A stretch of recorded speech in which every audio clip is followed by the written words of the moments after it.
আমাদের জীবনে পিতা ঈশ্বর যে সকল মানুষ দিয়েছেন, যারা আমাদের যত্ন করে, আমাদের কথা ভাবে এবং পিতা ঈশ্বর যেমন আমাদের ভালোবাসেন তেমন আমাদের ভালোবাসেন, তাদের জন্য পিতা ঈশ্বরের ধন্যবাদ দিই।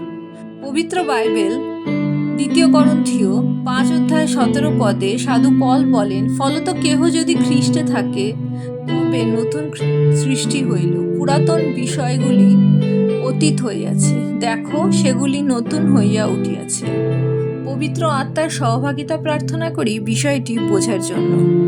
খ্রিস্টে থাকা, খ্রিস্টে আছি, খ্রিস্টতে বিশ্বাস করা, এই কথাগুলি বাইবেলে আমরা বারবার শুনি। কোনো মানুষকে ফলো করা বা অনুসরণ করা আর তাতে থাকা, দুটোর মধ্যে পার্থক্য আছে।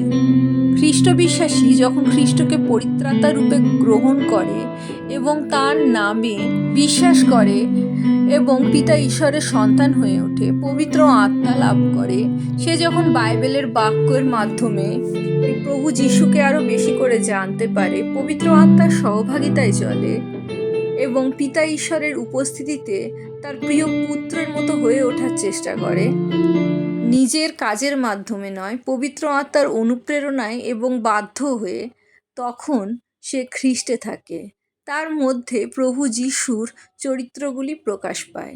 তখন আদমে যে চরিত্র তার মধ্যে থাকে তা প্রভু যিশু তা ঢেকে দেন, কারণ খ্রিস্টকে পরিধান করে এবং পিতা যখন তাকে দেখেন, তার প্রিয় পুত্রকে তিনি দেখেন। আদমের পাপ, তার নিজের পাপ কিছু দেখতে পান না, শুধু প্রভু যিশুর রক্ত দেখতে পান, যা দিয়ে সে ধৌত হয়ে প্রভু যিশুর ধার্মিকতা গ্রহণ করে ধার্মিক হয়ে ওঠে। খ্রিস্টে থাকা বিষয়টি কি আমরা একটা ডেমনস্ট্রেশনের মাধ্যমে বোঝার চেষ্টা করি। এটা একটা নতুন নিয়ম এবং এটি একটি পেন। আমরা ধরি প্রভু যিশু এই বাইবেলটি বা নতুন নিয়মটি, আর কোনো মানুষ এই পেনটি। আমরা যখন প্রভু যিশুতে বিশ্বাস করি, পবিত্র আত্মার সহভাগিতায় চলি এবং বাইবেলের বাক্য থাকি, তখন আমরা প্রভু যিশুতে ইমার্জড হয়ে থাকি, প্রভু যিশুতে ডুবে থাকি এবং প্রভু যিশুকে পরিধান করি। প্রভু যিশু যখন ক্রুশে আরোহণ করেন, তখন আমরা তার সাথে ক্রুশে আরোহণ করি। প্রভু যিশু যখন পিতা ঈশ্বরের দক্ষিণ পাশে বসে আছেন, আমরা তার সাথে পিতা ঈশ্বরের দক্ষিণ পাশে বসে আছি, কারণ আমরা প্রভু যিশুকে পরিধান করেছি, তাকে সকল কিছু সমর্পণ করেছি এবং আমরা প্রভু যিশুতে আছি। এখানে কিন্তু পেনটি আছে। পেনটি কোথায় আছে? বাইবেলের ভেতরে আছে। আমরা বলতে পারি পেনটি বাইবেলে আছে। ঠিক যেমন আমরা বলি আমরা প্রভু যিশুতে আছি। পিতা ঈশ্বর যখন আমাদের দেখেন, এইভাবেই আমাদের প্রভু যিশুতে নিমজ্জিত দেখেন। এই ডেমনস্ট্রেশনের মাধ্যমে আমরা বুঝতে পারলাম, যখন আমরা প্রভু যিশুকে সম্পূর্ণ নিজেদের সমর্পণ করি, আমাদের অস্তিত্ব পৃথিবীর কাছে দেখানোটা আমাদের কাছে মূল্যবান হয়ে ওঠে না। পেন কোথায় আছে সেটা বাইবেলের ভেতরে আছে, তাকে না দেখা গেলেও তার দিকে তাকালে আমরা বাইবেলটাই দেখতে পাচ্ছি। ঠিক তেমনি আমরা যখন মানুষের সাথে মিশি, আমাদের ব্যবহারের মাধ্যমে, আমাদের কথার মাধ্যমে, আমাদের কাজের মাধ্যমে প্রভু যিশুর চরিত্র প্রকাশ পায়। তাই তো সাধু পল বলেন, ফলত কেহ যদি খ্রিস্টে থাকে তবে নতুন সৃষ্টি হইল, পুরাতন বিষয়গুলি অতীত হইয়াছে, দেখো সেগুলি নতুন হইয়া উঠিয়াছে।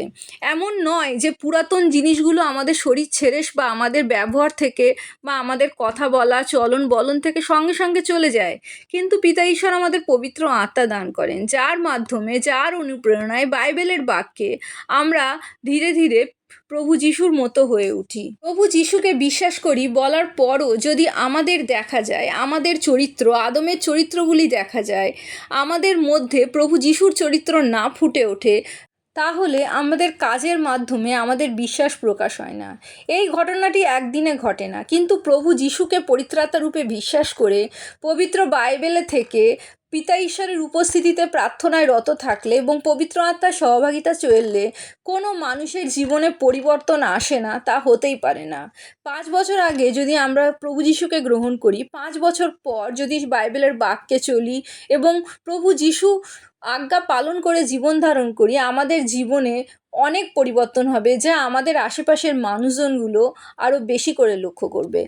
তাই তো আমাদের চারিত্রিক পরিবর্তনগুলি দেখে তারা উপলব্ধি করবে আমরা আমাদের পুরনো বিষয়গুলি আমাদের মধ্যে নেই, আমরা প্রভু যিশুতে নতুন সৃষ্টি হয়ে উঠেছি এবং আমাদের ফলগুলি অর্থাৎ আমাদের ব্যবহার চলন বলন তা মানুষের কাছে আরামদায়ক কমফোর্টেবল মনে হবে এবং তারা আমাদের সাথে থাকতে স্বস্তি বোধ করবে, কারণ আমাদের মধ্যে পবিত্র আত্মা বাস করে, আর যেখানে পবিত্র আত্মা বাস করে সেই জায়গায় ঈশ্বরের উপস্থিতি আছে এবং সেখানকার পরিবেশ স্বর্গের মতো হয়ে ওঠে, শান্তিপূর্ণ, যে শান্তির উপলব্ধি প্রত্যেকটা আশেপাশের মানুষ অবশ্যই করে।